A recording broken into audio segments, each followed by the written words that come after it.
The truth of the share market channel में आपका स्वागत है। मैं भुवनेश अग्रवाल। नमस्कार दोस्तों। ट्रंप साहब ने अपना आदेश रात को जारी कर दिया है। ऑटोमोबाइल इंपोर्ट पर उन्होंने 25% की ड्यूटी इंपोर्ट कर दी है। आदेश में ये कहा गया है कि this duty will be applicable from the night of 3rd April and this is applicable on all automobile product including accessories, but accessories will remain exempted for a temporary period। Uncertain है कब तक होगा, क्योंकि अगर वो एंसेलरीज का भी import रोक देते, इस पर ड्यूटी लगा देते, तो वहां के जो डोमेस्टिक व्हीकल मैन्युफैक्चरर हैं अमेरिका के, उनकी भी कॉस्ट ऑफ प्रोडक्शन बढ़ जाती। तो उसको कंट्रोल कर, वरना तो सारा ही ठप हो जाता हो। उसको कंट्रोल करने के लिए उन्होंने जो एंसेलरीज है उसके इंपोर्ट को टेम्पररी सस्पेंडेड रखा है। उन पर जो टैरिफ लगाई है उसको पार्टली सस्पेंड कर दिया है। That will remain exempted on auto ancillaries. 224 crore रुपए का 224 करोड़ रुपए की 244 करोड़ रुपए की 244 बिलियन डॉलर 244 बिलियन डॉलर की गाड़ियां एक्सपोर्ट की है, including trucks and cars and commercial vehicles. Truck, car, बस जो भी हैं, 244 बिलियन डॉलर की इंपोर्ट की थी सन 2024 में, और 197 बिलियन डॉलर की ऑटो एंसेलरीज इंपोर्ट की है। तो इससे करीब यूं समझिए 420 बिलियन डॉलर का टोटल इंपोर्ट था। उस पर उनका यह एस्टिमेट है कि अमेरिका की सरकार को 100 crore dollar 100 billion dollar 100 crore नहीं 100 बिलियन डॉलर का लाभ in the form of tax recovery होगा या नहीं होगा, that is the different thing, क्योंकि पार्ट्स पर तो ड्यूटी लगाई नहीं। तो 224 बिलियन ही है ये, और ये इंपोर्ट भी घटेगा। ये इंपोर्ट भी अमेरिका का घटेगा, चूंकि बढ़ी हुई कीमतों पर कार इंपोर्ट करना और कार खरीदना वहां के लोगों के लिए इट इज वेरी डिफिकल्ट। फिलहाल वहां की जो एवरेज कारों की प्राइस है जो $49,000 है। $49,000 मीन्स रफली 50 लाख के आसपास, और इन कारों की कीमत $12,500 से और बढ़ जाती है, यानी कि करीब $61,62 के आसपास हो जाती है। तो $12,500 बढ़ने का मतलब हो गया, अभी कैलकुलेट करते हैं, 12,500 इंटू 90, 12,500 12,500 इंटू 90, ये करीब 11 लाख रुपए के आसपास इनकी कीमत और बढ़ जाती है। तो एकदम से कारों की जो खरीदारी है उसमें रुकावट आएगी, और परिणाम क्या होगा, वहां का जो लोकल मैन्युफैक्चरर है यूएस का, वो भी अपनी प्राइसेस बढ़ाएगा, इक्वलाइज तो करेगा। He will take, businessman will take the advantage of the created situation. तो ऐसी सूरत में अमेरिका की ये जो $100 बिलियन की टैक्स रिकवरी की बात है, ये बिल्कुल गले नहीं उतरती। और दूसरी बात मैं आपसे बताता हूं, जब वहां की इकोनॉमी को झटका लगेगा, वो ये कहते हैं कि हमारे यहाँ लोकल प्रोडक्शन बढ़ेगा, फैक्ट्री लगेंगी, ये सब बातें कोई रातों रात नहीं हो सकती हैं। इसके लिए आज 80 लाख व्हीकल्स, कार और ट्रक और बसेज इंपोर्ट करता है अमेरिका।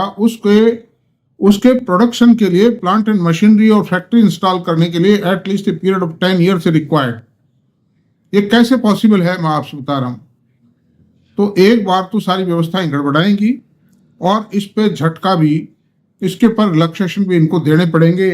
हो सकता है ऑर्डर भी विड्रॉ करना पड़े थोड़े टाइम बाद। तो ये तो बात ये रही, और इसका जो प्रभाव है भारत पर कुछ नहीं आएगा। भारत पर आज हम इसी पे चर्चा करेंगे कि अमेरिका के ऑर्डर्स का तो भारत पे क्या प्रभाव होगा, और भारत में के अंदर जो चमत्कार जो होने जा रहा है उसको हम कैसे पहचानें, उसका कैसे फायदा उठाएं। How to take advantage of the situation. तो ऐसी सूरत में मैं आपसे एक ही बात कहूंगा ये टीचिंग की बात है, खाली इट इज एजुकेशन। क्या करना चाहिए इन्वेस्टर को इन हालात में, ये एक एजुकेटिव टेक्निक है। तो भारत की कंपनियों में देखिए, जो कंपनियां जो कार और जो इंडिया से बनी हुई जो भी ऑटो व्हीकल्स हैं वो अमेरिका को एक्सपोर्ट नहीं होते, कोई नाम मात्र का होगा वो नहीं होता। टाटा मोटर की जो JLR कार है जो यूरोप में बनती है, उसका 1/3 revenue is coming from US. उसमें डिस्टर्बेंस हो सकता है, उस टाइम डिस्टर्बेंस होगा, ये पक्की बात है, उसको अवॉइड नहीं, उसको नेग्लेक्ट नहीं किया जा सकता इस बात को। और कुछ ऑटो पार्ट कंपनियां, ऑटो एंसेलरी भी जिसको कहते हैं, उन कंपनियों जो अमेरिका को एक्सपोर्ट करती हैं, जिसमें सोना BMW है और एक सोना BMW है और कई छोटी मोटी कंपनियां जिनकी लिस्ट अभी तैयार नहीं हो पाई है, वो कोई बहुत ज्यादा नहीं है। जो मेजर एक्सपोर्टर है वो सोना BMW है और एक संवर्धन मदरसन का 20% रेवेन्यू अमेरिका से आता है। लेकिन मैं एक बात कहूंगा कि संवर्धन मदरसन को अमेरिका से नुकसान होने की संभावनाएं बहुत कम है। ऐसा क्यों है मैं आपको बताता हूं, आई टेल यू। ऐसा इसलिए है कि संवर्धन मदरसन ने सबसे बड़ी जो टेक्निक अडॉप्ट की थी, प्लांट जो प्लानिंग थी इनकी, उस प्लानिंग के हिसाब से इन्होंने प्लांट लगाए। जहां जहां उनके प्रोडक्ट की आवश्यकता थी, जहां जहां प्रोडक्ट की आवश्यकता थी, वहां वहां सब जगह इन्होंने प्लांट लगाए। दुनिया के 100 देशों में इनके प्लांट फैले हुए हैं, कहीं 1 है तो कहीं 10 है। तो पहली बात तो अमेरिका में इनके प्लांट लगे हुए हैं, उनकी थोड़ी बहुत कैपेसिटी और बढ़ाई जा सकती है। मान लीजिए वहां 70% कैपिटलाइजेशन चल रहा है, 100 कर देंगे उसको, डिमांड बढ़ेगी, अपना 100 हो जाएगा। दूसरी बात यह है कि ये छोटे प्लांट हैं, अभी वहां आवश्यकता भी नहीं पड़ेगी, बस जितनी आवश्यकता उसकी पूर्ति हो रही है। और जो व्हीकल्स अगर अमेरिका इंपोर्ट करता है बढ़ी हुई कस्टम ड्यूटी पे, तो वो जो पार्ट्स हैं वो उनके प्लांट उन देशों में लगे हुए हैं, मतलब वो ले लेंगे, कोई दिक्कत नहीं। तो ऐसी सूरत में संवर्धन मदरसन को कोई नुकसान नहीं होगा। और उसी का परिणाम है कि शेयर आप देखिए 125 रुपए खुला था सुबह और उससे 133 रुपए पे आ गया, 8 रुपए की रिकवरी आ गई है इसमें। तो ऐसी सूरत में कोई खतरे वाली बात नहीं है, भारतीय कंपनी को कोई नुकसान नहीं है। मैं शुरू से ये कहता था कि अमेरिका के ट्रेड वार का भारत की कंपनियों पर कोई विपरीत प्रभाव नहीं पड़ेगा। The Indian business will remain intact from the attacks of price war of mister Trump. अब ऐसी सूरत में मैं आपसे एक ही बात कहूंगा कि भारत के बाजारों की तस्वीर एकदम पलट रही है। मुझे तो पूरा आई वॉज फुल्ली कॉन्फिडेंट कि बदलेगी, बहुत जल्दी बदलेगी। लेकिन most of the analyst were of the view कि इसमें 2 से 3 क्वार्टर लगेंगे।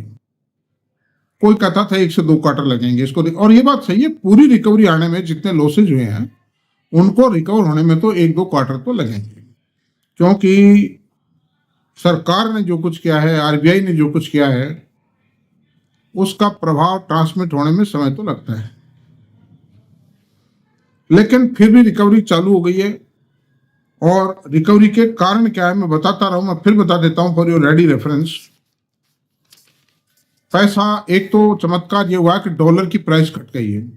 जिस डॉलर की प्राइस को अमेरिकन इन्वेस्टर $90 पे पहुंचने की आशा कर रहा था, वो $85.5 रह गई है। $87.5, $2 पर डॉलर रेट घट गया है। तो वो पैसा जो अमेरिकन को नुकसान होता था और बेचने में फायदा था, इन्वेस्ट करने में नुकसान था, वो नाउ दैट इज मिटिगेट हो गया वो, and now they have started making investment in India. This is the reason behind.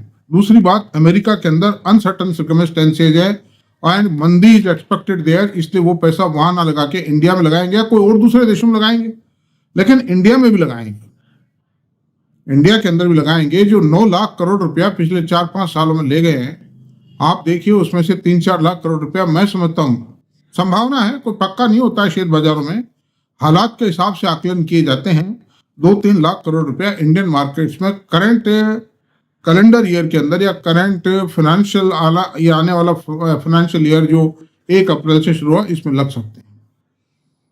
और आप देखिए कि इंडिया के अंदर जो DII थे वो हल्की हल्की बिकवाली कर रहे हैं, क्योंकि वो थक गए थे काफी टाइम से, थोड़ा रेस्ट कर रहे हैं। हालांकि उनके पास पर्याप्त कैश है, पैसे की कोई कमी नहीं। जब भीषण मंदी आई थी, यानी 4-5 मार्च तक बाजार में जब शोले छूटे थे मंदी के, भूकंप आ रहा था, उस वक्त भी उनके पास 4 लाख करोड़ रुपए का हार्ड कैश था।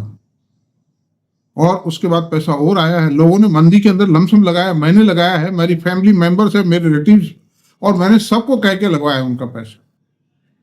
जिसने भी मेरे से पूछा, फ्रेंड्स ने, रिलेटिव्स ने, सबको मैंने रिक्वेस्ट की, इनको यही एडवाइस दी थी कि भाई इसमें पैसा लगा दो, इट्स ए गोल्डन टाइम, और बढ़िया रहा, अच्छा रहा। तो पैसा भयंकर पड़ा है। तो ऐसी सूरत में जो DIs हैं, DI मीन्स म्यूचुअल फंड है, LIC है, इंश्योरेंस कंपनीज हैं, यूनिट ट्रस्ट ऑफ इंडिया है, ये भी पेंशन फंड्स हैं, प्रोविडेंट फंड्स हैं, ये भी माल बेचेंगे नहीं, बल्कि ये पैसा लगाएंगे उसमें।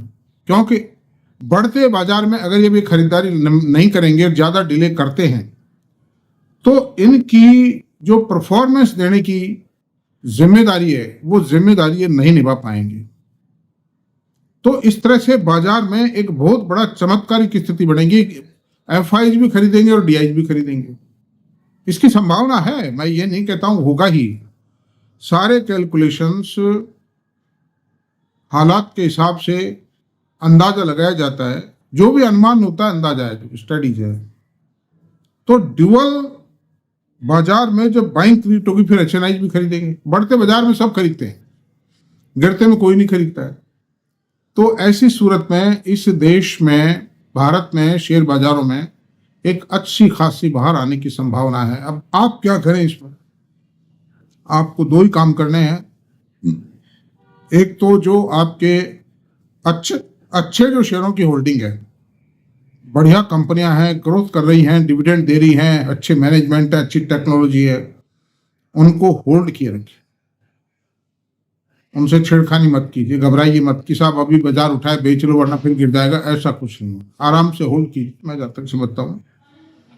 नंबर 2 बात कि जो कचरा कंपनियां हैं, जिनको मैं कच्चे कलवे कहा करता था, उन कच्चे कलवों से निमट लीजिए और उस पैसे को अच्छी कंपनी में लगा दीजिए या म्यूचुअल फंडों में लगा दीजिए।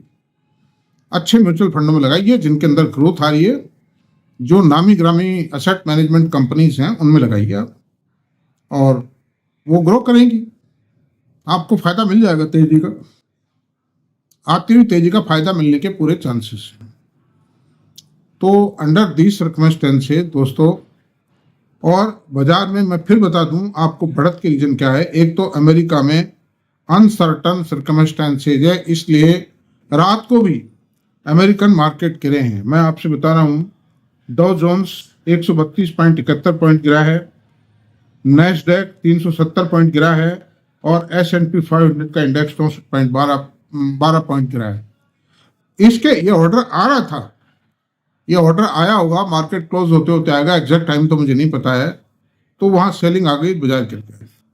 वरना रात को जब बाजार खुला, जब ऐसी पोजीशन नहीं थी, मतलब market was not in so high negativity, तो वहां से अनसर्कमस्टेंस यानी फ्रेश इन्वेस्टमेंट्स वहां नहीं होंगे।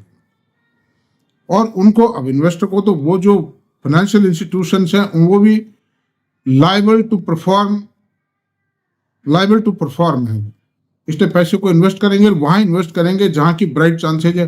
इंडिया से बढ़िया बेटर डेस्टिनेशन कोई हो नहीं सकता, जहां 6.5% GDP है नहीं। ऐसी सर्कमस्टेंसेज में अमेरिका में इन्वेस्ट नहीं करेंगे और भारत में करेंगे। पैसा अमेरिका से निकल करके भारत में आएगा। जहां तक चाइना का सवाल है, चाइना की भी इकोनॉमी में कोई सुधार आ नहीं पा रहा है। और फिर ये जो मेजर एक्सपोर्टर था वो अमेरिका का, अमेरिका को $400 बिलियन का माल एक्सपोर्ट करता था, उस माल में हिंड्रेंस तो पैदा होंगे ही होंगे। तो ये भी एक कारण है, चाइना उठ नहीं पाएगा। India is lucrative. भारत की ग्रोथ स्टोरी इंटैक्ट है ना, 6.5% ग्रोथ है। प्राइस अर्निंग रेशियो बिल्कुल लेवल पे आ गया इस करेक्शन के कारण। और बढ़ेगा तो ग्रोथ ओरिएंटेड कंपनियों का बढ़ेगा, हर एक का बढ़ता है। तो ये इन्वेस्टर की जिम्मेदारी को चेक करके देख करके लेवे शेयर।